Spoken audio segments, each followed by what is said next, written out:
Greetings, WCA family. As you may already know, today, August 23rd, 2022, the Judicial Council of the United Methodist Church struck down the use of paragraph 2548.2 as a mean for churches to depart the United Methodist Church in our present denominational issues. I know this causes extreme disappointment for many.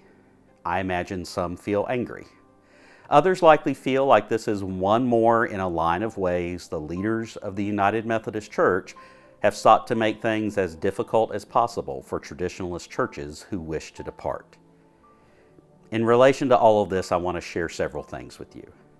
First, I want you to know the WCA helped to prepare amicus briefs to the Judicial Council.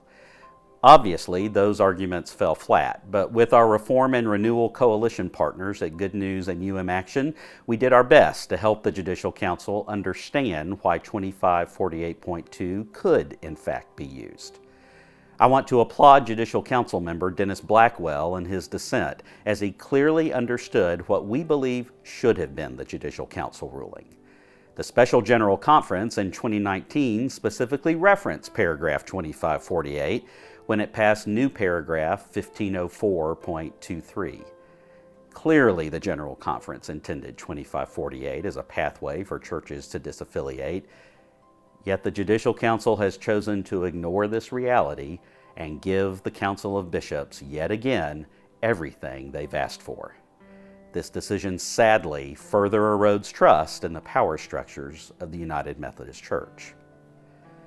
Second, sadly, this ruling makes it clear that, subject to the ratification and approval of the General Conference, the Council of Bishops decides who they will recognize as a denomination.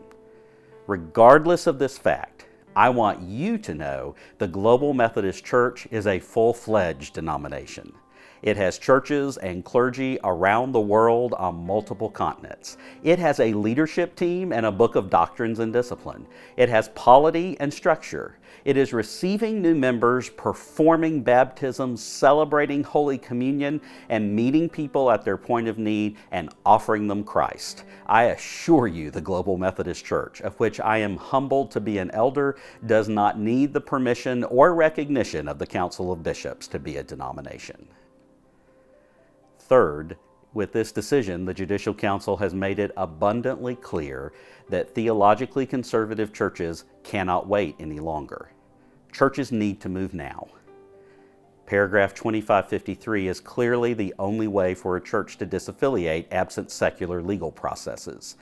For churches in the 34 annual conferences that have clean 2553 disaffiliation processes, you need to begin that process if you haven't already.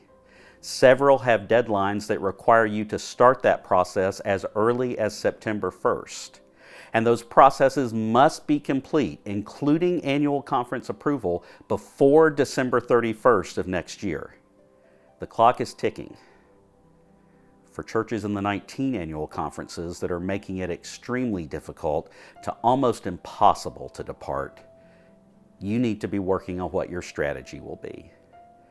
If at all possible to use 2553, then do so. But more than likely it isn't. So you may have to engage in a legal strategy, or you may have to decide to simply shake the dust from your feet and start fresh, as hard and wrong as that is. Fourth, the WCA has 2 webinars next month that we will soon advertise to assist churches. I encourage you to be on the lookout soon for both of those. Lastly, I want to assure you of this. Friends, our salvation and hope are not in the Judicial Council of the United Methodist Church. It is not in the Council of Bishops or any annual conference. It is in Jesus Christ alone. And Jesus has already won victory over all of this.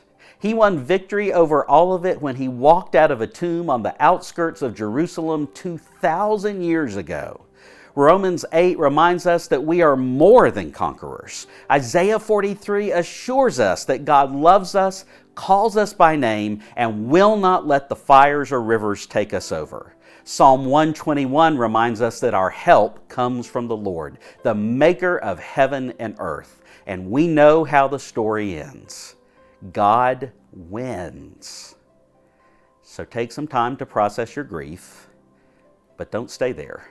We have a lot of work to do and a short amount of time to do it. Churches, it's time to get moving. Your regional WCA chapters are ready to assist you. If you don't know who to contact, then go to wesleyancovenant.org and click Contact Us. Scroll down to find your annual conference and the contact information for your chapter. God bless you, and know that because we follow Jesus, everything will be all right.